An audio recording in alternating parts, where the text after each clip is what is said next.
तो स्वागत है आपका हमारे चैनल की नई वीडियो में। तो आज हम शुरू करने जा रहे हैं द किंग ऑफ डायमेंशंस आपके और नए एपिसोड। तो चलिए शुरू करते हैं आज का नया एपिसोड। एपिसोड 41 नई मैनेजर। ये तो बहुत बढ़िया बात है। अगर तुम बुरा न मानो तो मेरी बिजनेस आइडिया सुन लो। अगर तुम्हें पसंद आए तो हाँ कहना, अगर न और तो तुम मुझे मना कर सकती हो, मुझे बिल्कुल बुरा नहीं लगेगा।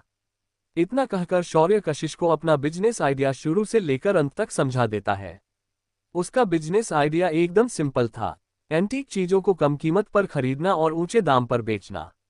दूसरी आइडिया थी एक दवा जिसका निर्माण शौर्य उन स्पिरिचुअल फलों से करने वाला था।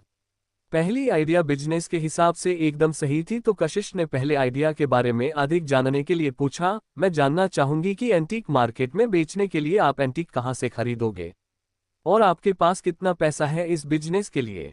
शौर्य मुस्कुराया और बोला, ये एंटीक आइटम्स कहाँ से आएंगे इसकी चिंता मत करो, बस इन्हें तुम्हें अच्छी कीमत पर लोगों को बेचना पड़ेगा। मेरे पास जो एंटीक है वह कई हजारों साल पुराने हैं और वह अभी भी अपनी टॉप कंडीशन में है। तुम्हें सिर्फ अपनी कंपनी को द इंडियन ट्रेजर एक्ट के तहत रजिस्टर करना है और हमारे एंटीक्स को एक लीगल रास्ते से बेचना है। इसके लिए हम एक एंटीक हाउस और एक ऑक्शन हाउस खोलना पड़ेगा। तभी कशिश आगे बोली, माफ करना पर मैं एंटीक की जानकार नहीं हूं, तो मुझे एक एक्सपर्ट की मदद लेनी पड़ेगी।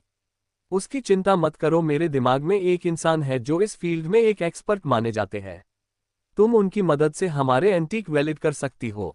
रही बात फंड्स की, तो हम कोई भी नया एंटीक खरीदने की जरूरत नहीं। ऐसा मानो कि मेरे पास एंटीक का खजाना है और तुम्हें सिर्फ उसे बेचना है। जब सारी चीजें बेचकर हम प्रॉफिट मिलेगा, हम उस प्रॉफिट से अपनी मेडिसिन की कंपनी स्टार्ट करेंगे। हमारी दवा कैंसर जैसे बीमारियों को पूरी तरह से ठीक करेगी और मुझे यकीन है कि मेरे पास जो इंग्रेडिएंट है उससे ये दवा सक्सेसफुली बन जाएगी। जब कशिश ने शौर्य की बात सुनी तो उसे लगा कि उसे सिर्फ सेल्समैन की तरह वस्तु बेचनी है और उन वस्तुओं को खरीदना भी नहीं है। इससे आसान काम तो उसने आज तक नहीं देखा। कशिश ने इस बार ऐसा बिजनेस करके देखने का सोचा और उसने तुरंत हाँ कर दी। शौर्य भी बेहद खुश हुआ और उसने तुरंत उसे अपना कॉन्टैक्ट नंबर दिया और उसे लेकर वह उसके घर तक छोड़ने गया। जब वे दोनों घर पहुंचे तो शौर्य ने एक जाना पहचाना चेहरा देखा। एक लड़के की तरह दिखने वाली लड़की बालकनी में खड़ी होकर हाथ में कॉफी का मग लिए उसे पी रही थी। जब उस लड़की की नजर शौर्य पर पड़ी तो वो जोर से बोली, शौर्य तुम यहाँ क्या कर रहे हो। फिर उसने शौर्य के बगल में खड़ी कशिश को देखा तो वह बोली, दीदी आप इसके साथ क्या कर रही हो। आपको पता है ये बहुत बदतमीज है और बिना सोचे समझे कुछ भी बोलता है। शौर्य ने ये सुना तो वह बोल पड़ा, शिखा उस मिसअंडरस्टैंडिंग का कारण भी तुम खुद थी। उसने मेरी गलती नहीं थी। वैसे भी कौन लड़कों के कपड़े पहनकर उनकी तरह अपने बाल काटकर कॉलेज में घूमता है। तुम्हें तो उस लड़के ने भी लड़का समझकर घूरा था, तो पहले लड़कियों की तरह रहना सीखो फिर मुझे बोलना। बढ़िया है मुझे बदतमीज कहने वाली। जब शिखा ने ये सुना तो मानो वो आग बबूला हो गई हो, लेकिन अब वह शौर्य को कुछ भी नहीं बोल पा रही थी। शौर्य उसे देखकर मुस्कुराया मानो वह उसे चिढ़ा रहा हो। तभी कशिश शिखा से बोली, शिखा अगर आज शौर्य ना होता तो आज वह लोग मुझे कहीं का नहीं छोड़ते। आज उसने मेरी जान बचाई है, इसलिए जरा तमीज से उसके साथ बात करना और तुम भी अब तो लड़कों जैसी स्टाइल करना बंद कर दो। शिखा ने अपने बहन की बात सुनी तो उसने अपना सिर हाँ में हिलाकर वह गुस्से से अंदर चली गई। शौर्य ने कशिश को देखा और बोला, अब लगता है मुझे चलना चाहिए। मैंने तुम्हारे अकाउंट में 50 लाख ट्रांसफर कर दिए हैं। इसका इस्तेमाल तुम कंपनी रजिस्ट्रेशन और एक शोरूम खरीदने के लिए कर सकती हो। अगर कम पड़े तो मुझे बोल देना, जब सारी अरेंजमेंट्स हो जाए तो मुझे बुला लेना, मैं सारे एंटीक लेकर आ जाऊंगा। आज शौर्य को उसकी मैनेजर मिल गई थी। अब सिर्फ एक एक्सपर्ट की जरूरत थी और वह काम उसके प्रोफेसर के अलावा कौन कर पाएगा। रही बात ऑक्शन हॉल की, तो शनाया कब काम आएगी। शौर्य कुछ देर में अपने घर पहुंचा, तब तक रात के 8 बज गए थे। जब वह अंदर आया तो उसने देखा उसके दोनों चाचा चाची और उसके माता पिता दीनानाथ के सामने बैठे थे। वहीं उनके पीछे अभी और विशाल खड़े थे। शौर्य ने सभी को एक नजर से देखा और अपने कमरे की ओर बढ़ गया। तभी शौर्य को पीछे से आवाज आई, भाई रुको, अभी और विशाल आपसे कुछ कहना चाहते हैं। शौर्य के बढ़ते कदम अचानक से रुक गए और वह पीछे मुड़ा। सिया जो उसके माता पिता के पीछे खड़ी थी उसने शौर्य को उसकी तरफ आने का इशारा कर दिया। शौर्य आराम से चलकर सभी के सामने खड़ा हुआ और अभी और विशाल को देखकर बोला, क्या तुम दोनों कुछ कहना चाहते हो। उसकी आवाज सुनकर ही उन दोनों के हाथ पैर ठंडे हो गए थे। फिर भी अभी ने हिम्मत करते हुए कहा, शौर्य, हमें माफ कर दो, हम बस बहक गए थे और हमने तुम्हारे खिलाफ साजिश रची। हम इसके बाद कभी ऐसी गलती नहीं दोहराएंगे। अभी की बात सुनकर शौर्य थोड़ा मुस्कुराया, फिर वह सिया देखकर बोला, और कुछ? सिया ने ये सुना तो उसने नामे गर्दन हिला दी। आज अग्निहोत्री मैंशन के सभी लोगों का घमंड एक तरफ था और अकेले शौर्य का डोमिनेंट और एक तरफ था। शौर्य फिर लापरवाही से अपने कमरे में चला गया। इधर बाकी सभी लोग वही खड़े रह गए। तभी दादाजी बोले, क्या किसी और को कुछ कहना है? तभी छोटे चाचा बोले, बाबूजी, कल जिया अपने कॉलेज से छुट्टी लेकर वापस आ रही है। उसके साथ उसका एक दोस्त भी आ रहा है उसके रिश्ते की बात करने। मुझे लगता है कल शाम हम सभी मिलकर इस बात पर फैसला लें। दादाजी ने कुछ सोचा और बोले, ठीक है, कल हम शाम को सभी के लिए डिनर एक साथ रखेंगे। सभी इस बात पर सहमति दी और अपने अपने कमरे में चले गए। अब क्या होने वाला था आगे? क्या कोई नई मुसीबत शौर्य की तरफ आ रही है? कौन है जो जिया का हाथ मांगने आ रहा है? क्या परिवार वाले शौर्य से पूछेंगे इसके बारे में? इन सभी सवालों का जवाब जानने के लिए बने रहिए हमारे साथ पॉकेट नॉवेल पर। एपिसोड 42, प्रिया का किडनैप और जिया की शादी।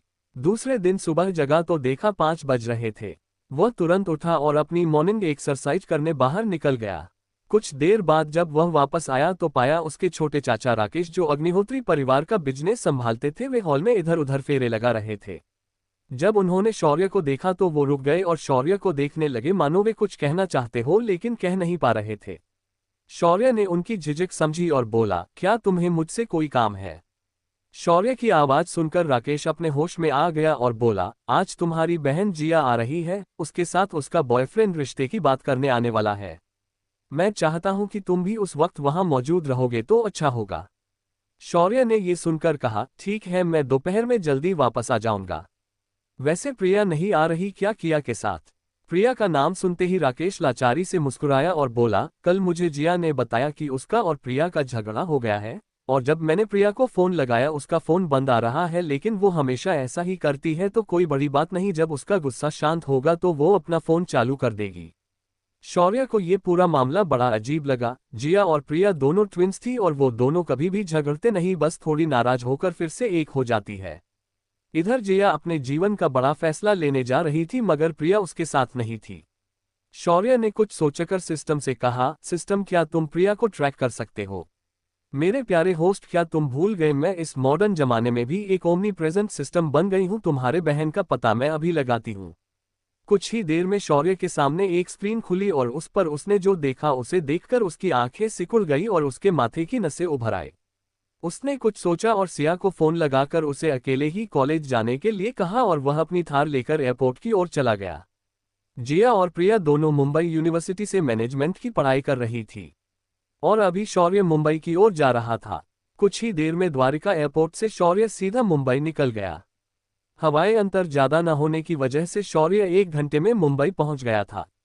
शौर्य ने बाहर आते ही अपनी थार अपनी स्टोरेज रिंग से बाहर निकाली और सीधा दौड़ाते हुए NH3 की तरफ निकल गया। जब शौर्य विक्रोली, जो कि मुंबई के पास ही छोटा शहर है, वहां पहुंच गया तो उसने अपनी गाड़ी को फिर रिंग में रख दिया और जल्दी जल्दी वहां के इंडस्ट्रियल एरिया में एंटर कर गया। कुछ ही देर में शौर्य एक पुरानी सी दिखने वाले फैक्ट्री के बाहर पहुंच गया।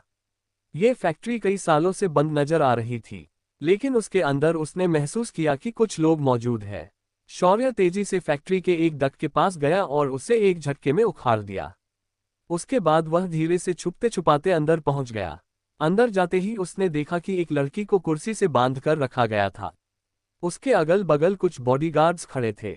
वहीं उस लड़की के सामने एक सोफा था और उस पर एक अधेड़ उम्र का आदमी बैठा था। वह उस लड़की को देखकर मुस्कुरा रहा था। वह आदमी उस लड़की को बोलता है, मैंने तुम्हें काम समझा, मुझे यकीन नहीं होता तुम्हें मेरा प्लान पता चल गया।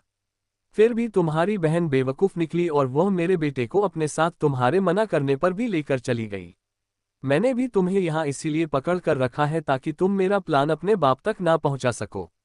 मैं उम्मीद करता हूँ कि आज मेरा बेटा तुम्हारे बाप के साथ मिलकर ये रिश्ता फाइनल करवा के आएगा तो फिर मुझे वो प्रोजेक्ट तुम्हारा बाप दहेज में गिफ्ट कर देगा। उसका बाप दे भी देगा तो भी उसका भाई तुम्हें लेने देगा तो ना। तभी उस फैक्ट्री में एक जवान लड़के की आवाज गूंजती है। वह आदमी अपनी जगह पर उठकर खड़ा होकर इधर उधर देखने लगता है। ये लड़का शौर्य था, और जो लड़की कुर्सी से बंधी हुई थी वो थी प्रिया जिया की जुड़वा बहन, और उसे किडनैप करने वाला आदमी था गजेंद्र हीर, मुंबई का सबसे बड़ा बिजनेसमैन। फ्लैशबैक। गजेंद्र हीर ने प्रिया को सिर्फ इसीलिए किडनैप करवाया था ताकि वो नई स्मार्ट सिटी कंस्ट्रक्शन का प्रोजेक्ट राकेश अग्निहोत्री से अपने कब्जे में ले सके। राकेश ने ये प्रोजेक्ट दुष्यंत की मदद से यह प्रोजेक्ट हासिल किया था। अग्निहोत्रियों से सीधा पंगा वह खुद भी नहीं ले सकता था। राकेश अकेला ही उसे तबाह करने में सक्षम था, लेकिन जिया के मदद से वह उसके बेटे के जरिए राकेश को अपने कंट्रोल में लेना चाहता था। लेकिन कल दोपहर प्रिया ने उसके बेटे विकी को ये सारा प्लान फोन पर बताते हुए सुना था। तो उसने अपने बहन को समझाने की कोशिश की थी, पर जिया ने पहली बार उसकी एक न सुनी। तभी इसी बात का फायदा उठाकर विकी ने प्रिया को किडनैप करवाया। अगर अग्निहोत्री शादी के लिए मान जाते हैं तो वे प्रिया को छोड़ देंगे, क्योंकि एक बार शादी फिक्स हो गई तो प्रिया की बातों पर कोई विश्वास करने वाला नहीं था। Flashback and. शौर्य को गजेंद्र ने देखा तो वह थोड़ा चौंक गया, लेकिन फिर उसने अपने आप को संभाला और बोला, लड़के कौन है तू? तेरा इससे क्या लेना देना है? इससे पहले कि देर हो जाए तू यहाँ से अभी के अभी निकल जा, वरना तुझे आज कोई बचा नहीं पाएगा। शौर्य ने उसकी बात सुनी तो लापरवाही से मुस्कुराया और बोला, बुढ़े तुझे मैं बता दूं, पहली बात तो ये मामला मुझसे जुड़ा है, दूसरी बात वह लड़की जो वहां बंधी है वो मेरी बहन है, तीसरी बात तूने गलत आदमी को धमकी दी है। जब गजेंद्र और प्रिया ने ये सुना तो प्रिया थोड़ा चौंक गई, फिर उसने शौर्य को ध्यान से देखा और बोली, शौर्य तुम ये कैसे आए और तुम्हें मेरे बारे में किसने बताया? नहीं, तुम यहाँ से जितना जल्दी हो सके चले जाओ, ये लोग बहुत खतरनाक है, जया के शादी के बाद ये लोग मुझे छोड़ देंगे। शौर्य ने प्रिया की बातों में अपने लिए फिक्र सुनी तो उसे अपने दिल में एक गर्माहट महसूस हुई और वो बोला, प्रिया बचपन से लेकर आज तक तुमने मुझे कभी राखी नहीं बांधी, फिर भी मैं तुम्हारा भाई हूँ और इतना ही मेरे लिए काफी है कि मैं तुम्हारी रक्षा हर उस संकट में करूँ जिसमें तुम फंसी हो। और रही बात इस आदमी की, तो सब्र करो, ये कुछ ही देर में तुम्हारे आगे घुटने पर बैठकर अपने मौत की भीख मांगेगा। अब आगे क्या करने वाला है शौर्य गजेंद्र के साथ? क्या शौर्य समय पर विकी को एक्सपोज कर पाएगा? क्या अग्निहोत्री परिवार शौर्य और प्रिया की बात पर विश्वास करेंगे? इन सभी सवालों का जवाब जानने के लिए बने रहिए मेरे साथ सिर्फ पॉकेट नॉवेल पर। Episode 43 plan flop. Shaurya Gajendra और उसके आदमियों के सामने एकदम रिलैक्स खड़ा था। उसके चेहरे पर कोई भाव नहीं थे। वह फिर गजेंद्र की तरफ चलते हुए आया और बड़े आराम से उसी के सोफे पर उसके बगल में बैठ गया।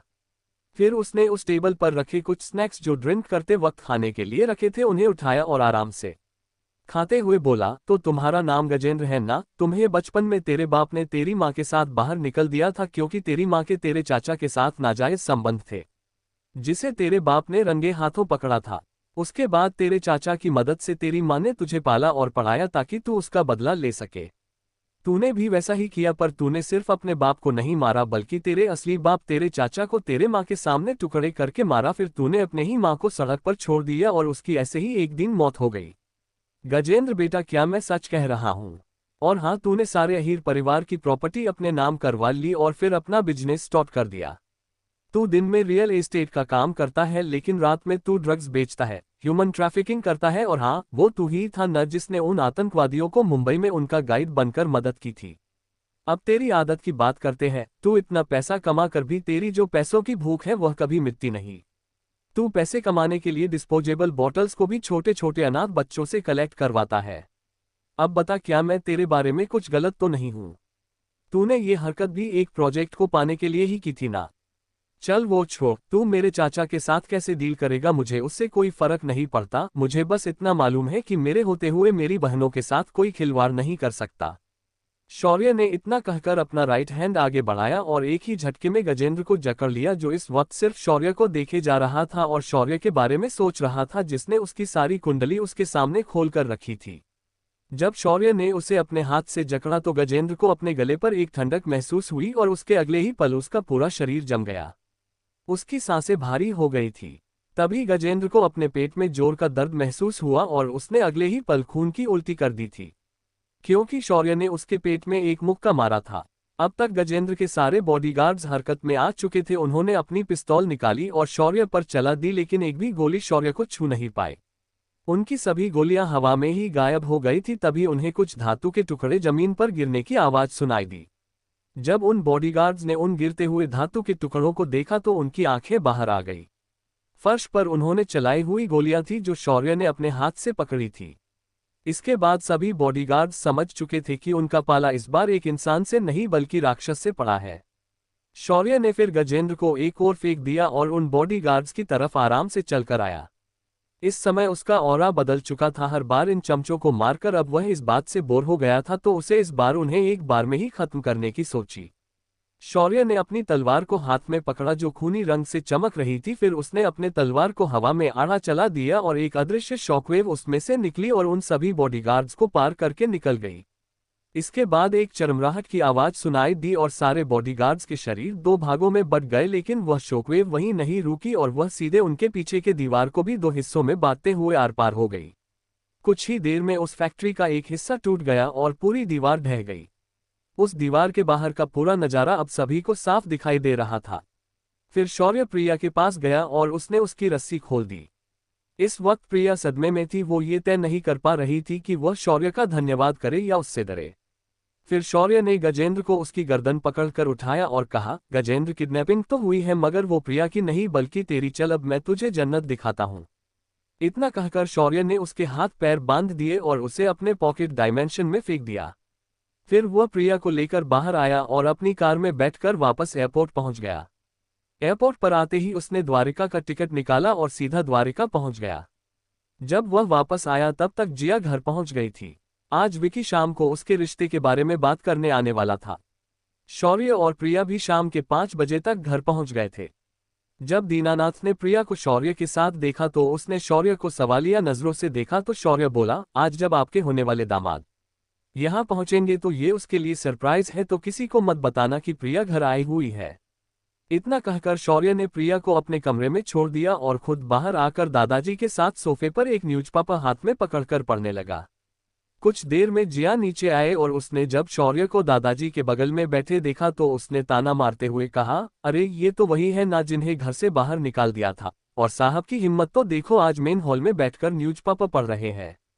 फिर कुछ सोचकर वह आगे बोली, तुम जैसा घिनौना इंसान इस घर में रहने के लायक नहीं है। दादाजी, आप भी इसे अपने बगल में कैसे बिठा सकते हैं?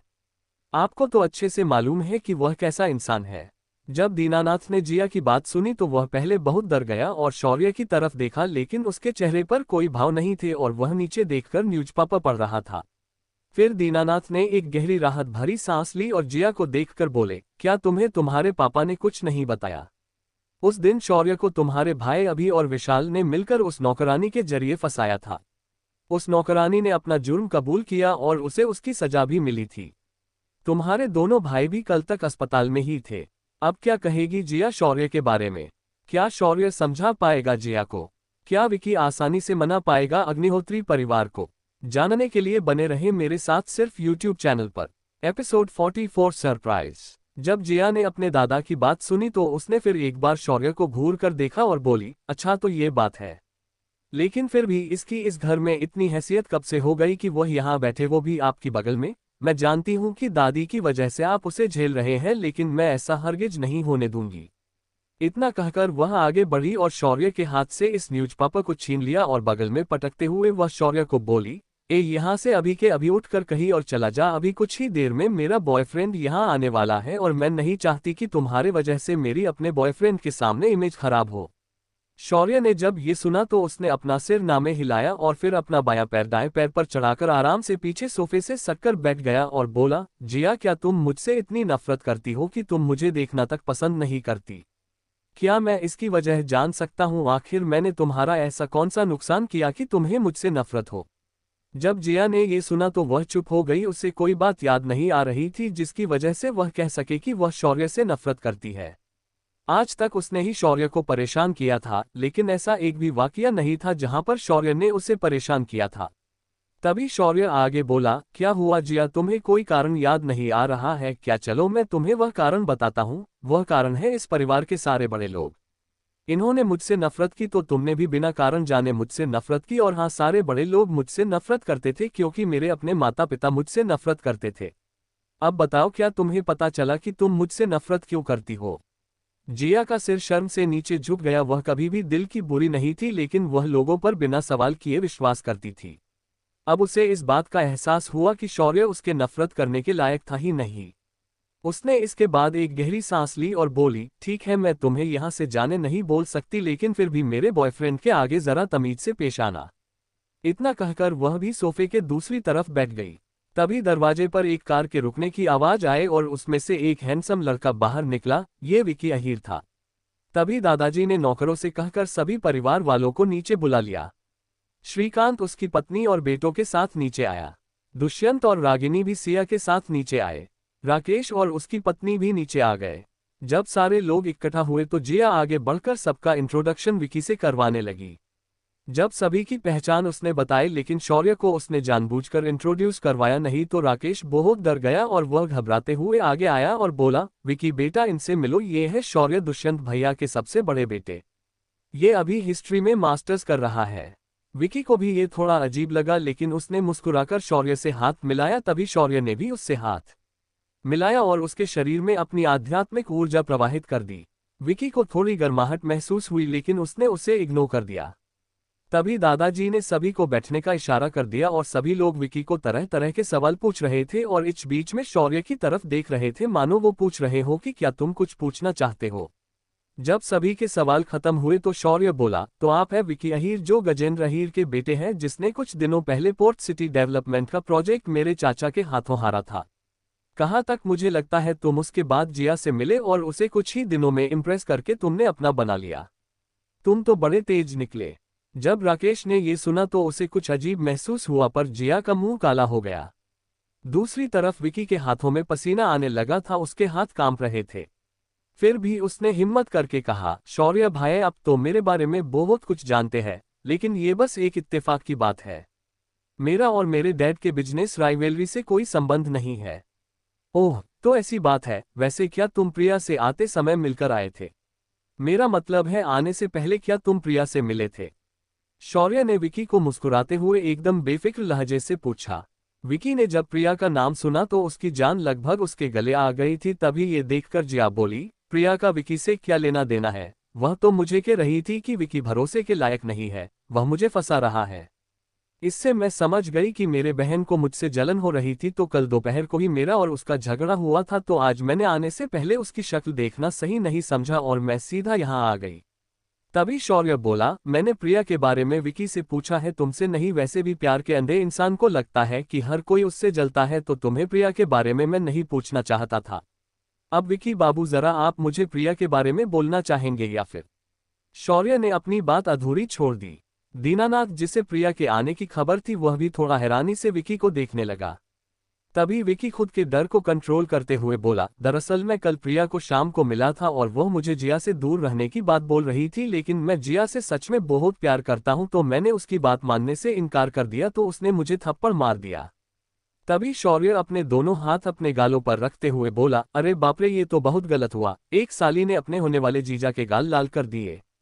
लेकिन इसका मतलब ये नहीं होता है ना कि जीजा जी साली को किडनैप करवा के अंधेरी के बंद पड़ी फैक्ट्री में छिपा दे।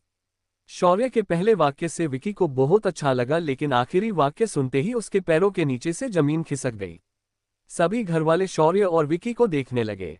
तभी जिया बोली, ये क्या बकवास है, विकी ऐसा नहीं कर सकता। तभी शौर्य इतराते हुए बोला, हाँ, सभी प्यार में अंधी लड़कियों को हमेशा लगता है कि मेरा वाला ऐसा नहीं है। तभी शौर्य अपनी जगह से उठा और उसके हाथ में एक लंबी तलवार आ गई और उसे विकी के गर्दन पर रखते हुए बोला, अब तुम सच बताओगे या तुम्हारे डेड बॉडी से सच उगलवा ले? विकी समझ चुका था कि उसका पूरा प्लान फेल हो चुका है, फिर भी वह हंसते हुए बोला, तुम मुझे नहीं मार सकते। तुम्हें अच्छे से पता है कि प्रिया मेरे कब्जे में है। अगर मुझे एक खरोच भी आए तो उधर प्रिया अपने जान से जाएगी। मुझे भी इस बेवकूफ लड़की पर पूरा भरोसा नहीं था, इसीलिए मैंने अपने सेफ्टी के लिए ही उसे किडनैप करवाया था। मुझे किसी पागल कुत्ते ने नहीं काटा कि मैं अग्निहोत्री मैंशन में बिना तैयारी के आऊं। तभी सभी को शौर्य के कमरे की ओर से आवाज आई, सरप्राइज विकी जीजू, कैसा लगा मुझे देखकर? ये आवाज किसकी थी? क्या ये सच में प्रिया थी या फिर कोई और? क्या होगा विकी का? क्या शौर्य आज फिर किसी को घरवालों के सामने जान से मार देगा? Episode 45 one man show. Agnihotri mention के मेन हॉल में सभी परिवार वाले चुपचाप अपने सामने होने वाली सारी बातों को ध्यान से सुन रहे थे। हर बार उनके चेहरे के भाव बार बार बदल रहे थे। जब विकी ने उन्हें बताया कि प्रिया को उसने कल रात को ही किडनैप करवाया है तो सभी के चेहरे पर एक निराशा और डर का भाव था, लेकिन तभी उन्होंने एक आवाज सुनी और उनके चेहरे के भाव शौक में बदल गए सिवाय दीनानाथ के। सबके सामने प्रिया आकर खड़ी हुई थी जो बिल्कुल जिया की जेरोक्स कॉपी थी। इस वक्त सारी बातें जानकर और विकी की असलियत पता चलने से जिया बहुत सदमे में थी, लेकिन प्रिया की आवाज सुनकर वह दौड़कर उसके पास गई और गले लगकर रोने लगी। तभी उन्हें शौर्य की बेफिक्री भरी आवाज सुनाई दी, ओ मेरी प्यारी बहनों, अगर आपका गले मिलना और आंसू बहाना हो गया हो तो जरा विकी सबको एक और सरप्राइज दे देते हैं। विकी, जिसने प्रिया को अपने सामने सही सलामत देखा तो उसको लगभग हार्ट अटैक आ गया था। तभी एक और सरप्राइज की बात सुनकर उसका ब्लड प्रेशर और ज्यादा बढ़ गया। तभी शौर्य के कमरे से घर का एक नौकर किसी को घसीटते हुए ला रहा था। इस आदमी का चेहरा सूजा हुआ था, उसके कपड़ों पर खून के दाग थे। उसे देखकर लग रहा था उसे बहुत मारा गया है। इस आदमी को देखकर विकी अब बेहोश होने के कगार पर पहुंच गया था। उसके दिल की धड़कनें अपनी स्पीड बढ़ा चुके थे। उसका पूरा शरीर पसीने से भीग गया था, जबकि पूरा हॉल इस बढ़ी के वजह से बहुत कम टेम्परेचर पर था। तभी राकेश उठकर खड़ा हुआ और बोला, गजेंद्र हीर, तुमने ऐसा मेरे साथ करने की सोचा भी कैसे? क्या तुम्हें अग्निहोत्रियों डर नहीं लग रहा? गजेंद्र, जो अर्धमरी हालत में था, कुछ बुदबुदाया, राकेश मुझे माफ कर दो प्लीज, मेरे बेटे को कुछ मत करना। तभी शौर्य उठा और सभी की ओर देखते हुए बोला, प्यार अंधा होता है पर परिवार वाले अंधे नहीं होने चाहिए। आपको तभी समझ जाना चाहिए था जिस वक्त प्रिया का फोन स्विच ऑफ हुआ था, लेकिन आप इतने अंधे थे कि इस प्यार में अपनी बहन के खिलाफ गाने वाली लड़की पर भरोसा करके चूल बैठ गए। फिर शौर्य ने राकेश को देखकर कहा, इसके बाद इन दोनों के साथ क्या करना चाहिए ये मुझे बताने की जरूरत नहीं है। भले ही मैंने तुम्हें इस मुसीबत से बाहर निकाला है, लेकिन मैंने तुम सबको माफ नहीं किया है। लेकिन इसका मतलब ये नहीं होता कि कोई और आके मेरे बहनों को परेशान करे। इस परिवार में मुझे अपनी 3 बहनों को छोड़कर बाकी किसी से हमदर्दी नहीं है, तो याद रखना कि मेरी बहनें भले ही मुझसे आप लोगों की वजह से नफरत करती हो, लेकिन वो मेरी रिवर्स स्केल है। मैं जल्द ही इन बाप बेटों की तबाही की न्यूज देखना चाहूंगा। इतना कहकर शौर्य वहां से चला गया। जिया, प्रिया और सिया तीनों शौर्य के पीछे उसके कमरे में चली गई। इधर हॉल में सभी के चेहरों पर शौर्य की बातें सुनकर और उसके प्रिया को बचाने की बात से सभी सदमे में थे। तभी विशाल बोला, मैं चाहता हूं कि इसकी स्टार एलायंस कंपनी आज के आज सड़क पर आ जाए। तभी दुष्यंत शांति से बोला, मैं इसके सारे गवर्नमेंट के प्रोजेक्ट्स बंद करवा देता हूं। तभी श्रीकांत बोला, मैं अभी सेंट्रल मिनिस्ट्री में बात करके इसके सारे बिजनेस को तुरंत बंद करवाता हूं। तभी राकेश बोला, मैं इसके सारे प्रोजेक्ट्स अभी से हमारे कंपनी के अंदर ले लेता हूं। सभी लोग अपनी अपनी ताकत के हिसाब से गजेंद्र को बर्बाद करने के दांव खेल रहे थे, लेकिन गजेंद्र शौर्य के जाने के बाद एकदम बेफिक्र महसूस कर रहा था। वह मन ही मन होने वाले नुकसान से निपटने की योजना बना ही रहा था। तभी एएनबी एंटी नारकोटिक ब्यूरो की एक टीम पुलिस कमिश्नर के साथ पहुंच गई। उन्होंने तुरंत गजेंद्र और इसके बेटे को ड्रग्स का कारोबार करने और उसे बेचने के जुर्म में अरेस्ट कर ले गई। ये देखकर दुष्यंत ने कमिश्नर से पूछा, क्या बात है रवि, मामला क्या है? तभी रवि, जो पुलिस कमिश्नर है, वह बोला, कुछ समय पहले डिपार्टमेंट के मेल आईडी पर किसी ने मेल डाला था और उसमें गजेंद्र के खिलाफ पक्के सबूत भेजे थे। पिछली बार भी उसने जुनैद अंसारी को एक्सपोज किया था, लेकिन आज तक हम उसे ट्रैक नहीं कर पाए हैं। तभी दुष्यंत बड़बड़ाया, करोगे भी कैसे, वो तो इस दुनिया में भी नहीं है। तभी रवि बोला, मतलब? दुष्यंत बोला, मेरा मतलब है कि वह मर चुका होगा या फिर उसने किसी गलत आदमी से पंगा लिया हो, ऐसा मेरा दिल कहता है। रवि ने ये सुनकर हाँ में सिर्फ अपनी गर्दन हिला दी। इसके बाद पुलिस ने गजेंद्र और उसके बेटे को उठाया और वहां से लेकर चले गए। आज शौर्य ने किसी को जान से नहीं मारा, मगर सभी परिवार वालों को एहसास दिलवाया कि वह कुछ भी कर सकता है। सभी लोग अब इस उधेड़-बुन में थे कि शौर्य को प्रिया की किडनैपिंग के बारे में कैसे पता चला, उसने उसे कब बचाया और गजेंद्र और प्रिया को वह कब लेकर आया। इन सारे सवालों के जवाब शौर्य दे सकता था, मगर कोई भी उससे बचने की हिम्मत नहीं कर रहा था। शौर्य के कमरे के अंदर तीनों बहनें उसके अगल बगल खड़ी थी और शौर्य को सवालिया नजरों से देख रही थी। शौर्य ने जब ये सीन देखा तो एक गहरी सांस ली और बोला, तो क्या अब भी तुम्हें लगता है कि तुम्हारा भाई नालायक है, नकारा है, या फिर कोई कमजोर इंसान है? सभी लड़कियों ने अपना सिर नामे जोर से हिलाया। तभी जिया बोली, तुम्हें कैसे पता चला कि प्रिया किडनैप हो गई है? इस सवाल पर शौर्य मुस्कुराते हुए बोला, अरे ओ सिस्टर, तुम्हारा भाई ओमनी प्रेजेंट है, वो कहीं से भी कुछ भी जान सकता है। प्रिया का पता लगवाना कौन सी बड़ी बात थी? होस्ट के बच्चे, तूने मेरे काम का क्रेडिट अपने नाम करवा लिया, जरा शर्म करो। उसके दिमाग में सिस्टम की गुस्से भरी आवाज सुनाई दी। शौर्य सिर्फ मुस्कुराता रह गया, लेकिन सिस्टम को कुछ नहीं बोल पाया। प्रिया को तो बचा लिया, लेकिन अब कौन सी नई चुनौतियां शौर्य के सामने आने वाली है? क्या शौर्य अपने परिवार वालों को माफ कर चुका है, या फिर इसके पीछे भी उसकी कोई मंशा है? इन सवालों का जवाब जानने के लिए बने रहिए हमारे साथ सिर्फ novel boy don YouTube channel पर। Thanks for subscribing.